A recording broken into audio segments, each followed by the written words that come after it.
جس کے بہت سارے نقصانات ہیں بیکاز اس میں انفیشنسیز بہت زیادہ ہیں کیش کے اندر اٹ سیلف جو ہوتی ہیں انہرنٹ لوگوں کے ساتھ اس میں ڈفرینٹ طرح کے فراڈ ہو سکتے ہیں ڈاکومنٹیشن نہیں ہے. تو آئی تھنک گورنمنٹ کا جو فوکس ہے اس معاملے میں بالکل صحیح ہے. ابھی فار ایگزامپل جو انکم سپورٹ فنڈ ہے جو بے نظیر انکم سپورٹ فنڈ ہے اس کے تحت جو ڈسٹریبیوشنز گورنمنٹ کرتی ہے اس دفعہ گورنمنٹ نے وہ میک شیور کیا ہے کہ وہ ڈیجیٹل چینلز کے ذریعے ہوں. تو لوگ اپنے والیٹس کے تھرو موبائل والیٹس کے تھرو یا اکاؤنٹس کے تھرو آ کر کے اس کو لیں. سو آئی تھنک جیسے جیسے ہماری اکانومی ڈیجیٹلائز ہوتی جائے گی بیکاز ابھی ہماری ہماری رپورٹڈ اکانومی تقریباً $400 بلین کی ہے بٹ آئی تھنک جو ہماری انڈاکومنٹڈ اکانومی ہے ایک محتاط اندازے کے مطابق وہ تقریباً اتنی ہی ہے. تو جیسے جیسے ہماری اکانومی ڈاکومنٹ ہوتی جائے گی ہم ایز اے کنٹری بھی گرو کریں گے ہمارا tax to G D P بھی گرو کرے گا. اس کے لیے کیا سجیشنز ہیں آپ کی جو ڈاکیومنٹیشن کے حوالے سے کہہ رہے ہیں آپ کہہ رہے ہیں کہ ای کامرس سے لوگ جو ہے وہ ابھی بھی پاکستان میں یہ رجحان بڑھتا جا رہا ہے شاپنگ کا آن لائن ٹرینڈ جو ہے وہ بڑھ رہا ہے لیکن پیمنٹس جو ہے وہ کیش آن ڈیلیوری. تو یہ تو چلیں ایک بڑا چھوٹا سا سبجیکٹ ہو گیا لیکن اگر ہم تھوڑا سا ریٹیلرز اور مارکیٹ میں شاپنگ دیکھیں تو وہاں تو آلریڈی ریسٹورینٹس میں دیکھیں تو حالانکہ تھوڑا سا ایک لیوریجز دی جاتی ہے کہ آپ کارڈ سے پیمنٹ کریں گے تو آپ کو 5% ٹیکس ہوگا اس طریقے سے چیزیں ہیں لیکن پھر بھی اس کو کوپ اپ کرنے کے لیے ہمارے پاس کیا آپشنز ہیں؟ دیکھیں اس میں دو ایلیمنٹ آتے ہیں. فار ایگزامپل ریٹیل میں اگر آپ جائیں آپ کچھ چیزیں لینے جائیں آپ کسی میڈیکل اسٹور پہ جائیں تو آپ سے کہے گا آپ کیش پہ کریں گے یا کارڈ پہ پے کریں گے. اگر آپ کیش پہ کریں گے تو آپ کو ڈسکاؤنٹ دیتا ہے وہ بیکاز کارڈ پہ کرنے کے لیے اس کو ایک مرچنٹ ڈسکاؤنٹ فی بھی دینی پڑتی ہے اور بھی چیزیں ہوتی ہیں پرابلی. سو آئی تھنک بہت ساری جگہوں پہ ابھی بھی اس طرح سے پروموٹ نہیں کیا جا رہا. اس سلسلے میں ہمارے سامنے ڈفرینٹ ایگزامپل ہیں. For example government of China نے اس کو مینڈیٹری کر دیا کہ ایک سرٹن ٹائم کے بعد کیش ایکسیپٹ ہی نہیں ہوگا. اب تو انہوں نے پوری اکانومی کو بہت جلدی ڈیجیٹلائز کر دیا. وہاں پہ اگر کوئی فقیر بھی بھیک مانگ رہا ہوتا ہے تو اس کا ایک QR کوڈ لگا ہوتا ہے وہ کہتے ہیں جب آپ مجھے یہاں پہ دے دیں تو وہاں پہ ایون ہر چیز اب ڈیجیٹل ہو چکی ہے. سو آئی تھنک گورنمنٹ کو بیٹھ کے ڈفرینٹ پالیسیز اس میں لینی پڑیں گی اور I think government is going in the right direction کہ اور ہم اس میں کیا کر سکتے ہیں کہ ہم کچھ چیزوں کو بالکل مینڈیٹری کر دیں یا کیش کے اوپر ہم ایکسٹرا چارجز لگا دیں. I am already thinking that telecom اگر سیکٹر کو دیکھیں تھوڑا سا IT کے حوالے سے دیکھیں تو کیا لگ رہا ہے آپ کو عامر صاحب کہ پاکستان کے اندر کیسا فیوچر دکھائی دے رہا ہے خاص کر تھوڑا سا اگر ہم انویسٹمنٹ پرسپیکٹو سے دیکھیں یا پاکستان میں جو موبائل یوزیج دیکھیں ہر کسی کے پاس اسمارٹ فون ہے not only in urban areas rural areas کی بھی بات کریں تو وہاں بھی سب بہت زیادہ گیجٹ فرینڈلی دکھائی دیتے ہیں. چھوٹے بچے بھی اگر ہوں تو 2 سال کے بچے نہیں ہوتے ان کے ہاتھوں میں ٹیبس ہوتے ہیں. تو کتنا زیادہ ایک ٹیلی کمیونیکیشن یا IT سیکٹر کی انوالومنٹ ہے وہ بڑھتی جا رہی ہے؟ آئی تھنک ٹیلی کام اور IT سیکٹر جو ہے یہ ایک بیسکلی بیک بون ہے جس کے اوپر ڈیجیٹل اکانومی بنے گی جس کے اوپر ڈیجیٹل بزنسز بنیں گے ڈیجیٹل پیمنٹس ہوں گی جس کے اوپر ڈیجیٹل اکانومی بنے گی جس کے اوپر کرپٹوز کی ٹریڈنگ ہوئے گی کرپٹو مائننگ ہوئے گی. یہ سب کچھ جس انفراسٹرکچر کے اوپر چلے گا وہ بیسکلی ٹیلی کام سیکٹر سے آئے گا. اگر لوگوں کے پاس موبائل براڈ بینڈ نہیں ہے یا پیچی ہے کبھی چلتا ہے کبھی نہیں چلتا یا ڈیوائسز فار ایگزامپل آپ نے بڑی اچھی بات کی کہ پاکستان میں بہت سارے لوگوں کے پاس اسمارٹ فون ہے بٹ تقریباً آدھی آبادی کے پاس ابھی اسمارٹ فون نہیں ہے. پاکستان میں آج 25% آبادی کے پاس 4G بھی نہیں ہے. تو اگر آپ دیکھیں تو ایک ڈیجیٹل ڈیوائڈ ہے یعنی شہروں میں اور بہت ساری جگہوں پہ لوگوں کے پاس اسمارٹ فون زیادہ ہے اور کنیکٹیوٹی بہت اچھی ہے بٹ رورلز اور بہت سارے ریموٹ ایریاز میں اسمارٹ فون پینیٹریشن بھی کم ہے اور کنیکٹیوٹی کے بھی مسائل ہیں. تو ہمیں چاہیے کہ ہم جو ڈیجیٹل ڈیوائڈ کریٹ ہو رہی ہے اس کو کیٹر کریں. اگر ہم اس کو کیٹر کر لیں تو یہ ایک ایسا mobile Broad band is a information super high وے. یہ ایک ایسا ہائی وے ہم بچھا دیں گے کہ جس کے اوپر پھر ہمارے جو دماغ ہیں اس قوم کے وہ اتنے زبردست ہیں. ہم سافٹ ویئر میں نے بتایا کہ ابھی ہم دنیا میں 4تھے نمبر پہ آ گئے ہیں فری لانسنگ. کم ریسورسز میں ہم بہت اچھا پرفارم کر لیتے ہیں. بالکل. اور آگے کی جو اکانومی ہے جس میں سارا کچھ کوڈ کے ذریعے ہوگا آرٹیفیشیل انٹیلیجنس کے ذریعے ہوگا جس میں بیسکلی ساری برین کی پاور وہ پاور ہمارے پاس ہے.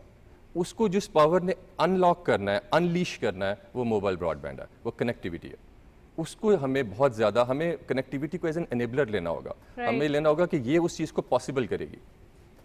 آپ نے صحیح فرمایا. تو اس کے اندر تھوڑا سا اگر ہم AI انکلوژن دیکھ لیں آرٹیفیشیل انٹیلیجنس جو کہ اب پوری دنیا کے لیے ایک نیو انوویشن بنتا جا رہا ہے اور every one is talking about that. اب تھوڑا سا اگر ہم پاکستان کے لیے ینگسٹرس کے لیے دیکھیں نیو ٹریننگ پروگرامز ہیں سب چاہتے ہیں یہ خاص کر خواتین کی ایک انوالومنٹ اس سیکٹر کے اندر اس لیے بھی زیادہ ہے کہ وہ گھر بیٹھے کام کر لیتی ہیں اور وہ چاہتی ہیں کہ اس میں جو ہے وہ تھوڑا سا ان کا ایک اچھے جو ہے وہ ایک پارٹیسپیٹ کر سکیں. ساتھ ساتھ اگر AI کے حوالے سے دیکھیں تو چینجز بہت جلدی آ رہے ہیں بہت پرومپٹ چینجز آتے ہیں اس کے اندر. تو AI کی جو ایک پریزنس ہے پاکستان میں وہ کیسی ہے اور کتنا زیادہ ابھی ہمیں کام کرنا باقی ہے کیا ہم ابھی سے اپ ٹو دی مارک ہمارے پاس ٹریننگ پروگرامز ہیں اور آنے والے دنوں میں خاص کر اگر تھوڑا سا فیوچرسٹک اپروچ دیکھیں تو ہمارے بچوں کے لیے جو ہے وہ کیا فیوچر ہے؟ یہ بہت اچھا سوال کیا آپ نے نتاشا.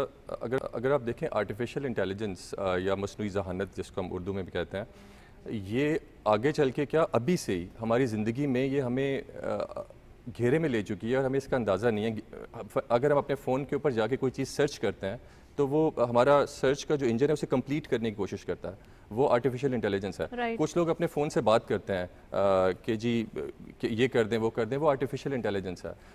جو لوگ جا کے یوٹیوب کے اوپر یا نیٹ فلکس کے اوپر پروگرام دیکھتے ہیں اور یوٹیوب یا نیٹ فلکس یا دوسرے چینل یا تماشا یہ ان کو بتاتا ہے کہ جی آپ یہ دیکھیں اگلا, تو وہ آرٹیفیشیل انٹیلیجنس ہے. سو یہ ساری چیزیں آلریڈی آ چکی ہیں. اب آرٹیفیشیل انٹیلیجنس کے بارے میں جہاں تک پاکستان کی ریڈینس ہے, مجھے لگتا ہے کہ ہم ڈیجیٹل اوور آل میں کافی آگے جا رہے ہیں. تھوڑے گیپس ہیں جو میں نے آپ کو بتایا, ایک ڈیجیٹل ڈیوائڈ ہے معاشرے میں, بٹ آرٹیفیشیل انٹیلیجنس پہ بھی ہم کافی پیچھے ہیں. ہم جنرلی ایز اے معاشرہ ہم جا کے جہاں بھی بات کریں تو لوگ کہتے ہیں جی یہ تو ہماری جابس ختم کر دے گی, یہ تو ریپلیس کر دے گی, یہ ہو جائے گا. ہمیں آرٹیفیشیل انٹیلیجنس کو آگمنٹڈ انٹیلیجنس لینا ہے کہ ہمیں انیبل کرے گی, اسمارٹ کرے گی ہمیں, اور اس سے اچھے اور بڑے کام کریں. ہمیں بھی اور دنیا کے بہت بڑے پرابلم سالو کرنے ہیں, انوائرمنٹ چیلنجز سالو کرنے ہیں, ہیلتھ کے چیلنجز سالو کرنے ہیں. دنیا میں بہت سارے ایشوز ہیں جو سالو نہیں ہوئے. تو یہ جیسے کیلکولیٹر نے انیبل کیا تھا ہمیں کہ ہم اگلے سٹیج کی چیزیں کر سکتے تھے, آرٹیفیشیل انٹیلیجنس ہمیں انیبل کرے گی. میرے خیال میں ہمیں پرائمری اسکول ہم کیسے سے استعمال کرتے ہیں, یہ ہم کیسے اسے استعمال کرتے ہیں, یہ ہم پر جی یہ ہم پہ بیسکلی, اور ہمیں اس سے خوف زدہ نہیں ہونا, ہم نے اس کو اپنا ساتھی بنا کے چلنا ہے. ہمیں چاہیے کہ پرائمری اسکول سے ہی لوگوں کو اس کی تربیت دیں, اور تاکہ ہماری جو نئی جنریشن ہے, جو موجودہ جنریشن ہے, وہ اے آئی کو ایسے استعمال کرے جیسے ہم موبائل فون کو استعمال کرتے ہیں. رائٹ. اچھا, تھوڑا سا ٹریننگ پروگرامز کے حوالے سے آپ نے کہا کہ ہونا چاہیے اس کے اندر, اور تھوڑا پرائمری اور سیکنڈری سلیبسز میں ہونا چاہیے. اگر ہم کرپٹو کے حوالے سے اگین بات کریں, کرپٹو کرنسی پاکستان میں اب آفیشیل ہونے جا رہی ہے, خاص کر اس کی مائننگ کے حوالے سے, یا پھر اس کی جو پریزنس ہے وہ کیسے دیکھتے ہیں, کیا کیا چیزیں ریکوائرڈ ہوں گی, لوگ اسے کیسے دیکھیں گے؟ ابھی آپ نے 40 ملین پیپل بولا کہ اس میں آلریڈی اکاؤنٹس ہیں لوگوں کے پاس, already they are using it. تو آنے والے دنوں میں کرپٹو کے حوالے سے کیا کیا چینجز ہو سکتی ہیں؟ ابھی تو پرائم منسٹر صاحب کے معاون خصوصی جو ہیں وہ ثاقب صاحب, انہوں نے آلریڈی کافی ساری چیزیں جو ہے وہ اس میں بتائی ہیں, اور لوگ بھی چاہتے ہیں, ینگسٹرز بھی بہت عرصے سے یہ ڈیمانڈ کر رہے تھے کہ یہ آفیشیل ہو. تو اب ایکٹ بھی آ گیا ہے, تو فیوچر کے اندر ہم اسے کیسے استعمال کر سکیں گے, اور کرپٹو سے جو ایک فائدہ ہے یا پروفٹ ہے وہ کیسے لے سکیں گے؟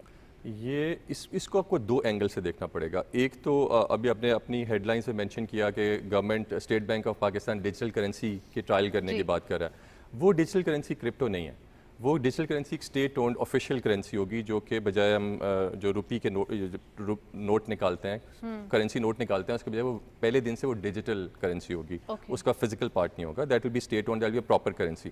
کرپٹو جو ہے وہ ایک جنرلی ایک ٹریڈنگ ایسٹ کے طور پہ یا ایک انویسٹمنٹ ایسٹ کے طور پہ استعمال ہوتا ہے. ابھی دنیا میں بہت کم اسٹیٹس ایسی ہیں جنہوں نے اس کو ایکسیپٹ کیا ہے ایز این آفیشیل کرنسی. یہ زیادہ تر اس کو لوگ انویسٹمنٹ کے طور پہ استعمال کرتے ہیں, اور اس کے ڈفرینٹ اور طرح کے یوزز ہیں. بٹ اگین بٹ کوائن کے اوپر چونکہ بہت ساری دنیا میں ڈیولپمنٹس ہیں, بٹ کوائن مائننگ ہو رہی ہے, اور جو لوگ بھی مائننگ کرتے ہیں, مائننگ کرنے میں بیسکلی کرنا پڑتا ہے کہ آپ کو ڈیٹا سینٹر لگانے پڑتے ہیں, آپ کو ہیومن ریسورس کے ساتھ اس کو کرنا پڑتا ہے, اور آپ جو بھی دو لوگ بٹ کوائن میں ٹرانزیکشن کریں آپ اس کو ڈی کوڈ کرتے ہیں بیسکلی, تاکہ وہ بٹ کوائن کے اندر ایڈ ہو جائے. اب جو بھی اس کو پہلے ڈی کوڈ کرتا ہے اس کو ڈالرز ملتا ہے. تو بہت سارے کنٹریز ایسے ہیں جو اس کو as a dollar earning, as a forex earning instrument استعمال کر رہے ہیں. There many countries in the world who are doing it. So اگر پاکستان اس کے اوپر آگے جاتا ہے, اور اگر ہم اپنی الیکٹریسٹی کو بیلنس کر سکیں, دیکھیں ہمارا الیکٹریسٹی شارٹ فال بھی ہے, تو ہمیں بہت سمارٹلی اس کو مینیج کرنا ہے. آلریڈی اس کے لیے کافی 2000 میگا واٹ اس کے لیے بالکل کر دی گئی ہے. تو اگر ہم اس کو سمارٹلی لے کے چلیں اور ہم ڈیٹا سینٹرز لگائیں, اور ہم دنیا کے لیے جو بٹ کوائن ٹرانزیکشنز ہو رہی ہیں ان کو ہم بٹ کوائننگ مائننگ میں ہیلپ کریں, تو ہم پاکستان کے لیے بہت قیمتی زر مبادلہ کما سکتے ہیں, جو کچھ اندازوں کے مطابق $1 ارب کے قریب یا اس سے زیادہ بھی ہو سکتا ہے سال کا. رائٹ. چلیں جی, بٹ کوائن اور خاص کر ہم اگر کرپٹو کرنسی کے حوالے سے بات کریں تو ڈیٹیل ڈسکشن کر چکے ہیں. آف کورس اس کے اندر بہت زیادہ فیوچر بھی دکھائی دے رہا ہے. ہمارے پاس مارکیٹ موجود ہیں, let's have a look. Pakistan stock exchange index کی کیا اپڈیٹس آج ہمارے پاس موجود ہیں. سب سے پہلے دیکھیں گے اوپن ہوئی مارکیٹ.